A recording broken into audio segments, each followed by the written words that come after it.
नववर्षातील पहिल्या संक्रांतीच्या सणानिमित्त अखंड सौभाग्याचं लेणं रखुमाई चरणी मागण्यासाठी श्री विठ्ठल रुक्मिणी मंदिरामध्ये महिलांनी मोठ्या संख्येने गर्दी केली आहे। संक्रांतीचा वाणवसा घेण्यासाठी आणि राज्यभरातून अनेक महिला इथं दर्शनासाठी पंढरपूरला येत असतात। या निमित्तानं संपूर्ण मंदिर फुलांसह विविध भाज्यांनी सुद्धा सजवलं गेलंय। सकाळपासूनच महिला भाविकांनी मंदिरामध्ये गर्दी केली आहे। एकमेकींना हळदी कुंकू लावत, मानाचे विडे उचलत, उखाणा घेत संक्रांतीचा वाणवसा महिलांनी साजरा केला। मातीची सुगडी आणि पंचधान्य घेऊन अखंड सौभाग्यासाठी वाणवसा केला जातो। याच महिलांच्या उत्साहाविषयी आणखी तपशील देत आहेत आमचे प्रतिनिधी माऊली डांगे।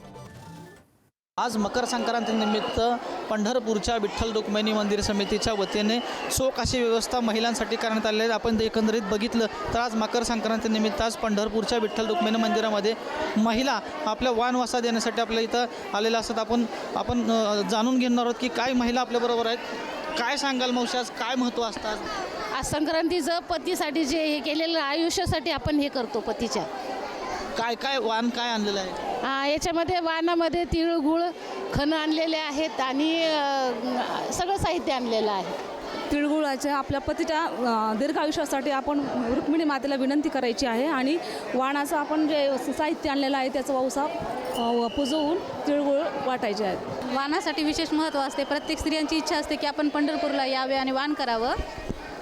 स्त्रियांचं माहेरघर आहे पंढरपूर आणि स्त्रिया अखंड सौभाग्यासाठी रुक्मिणी मातेला वाण देऊन आपल्या अखंड सौभाग्याची मनोकामना करतात।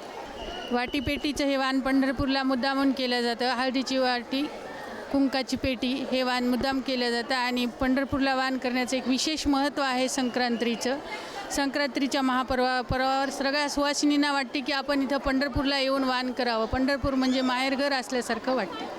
माऊली डांगे, पुढारी न्यूज, पंढरपूर।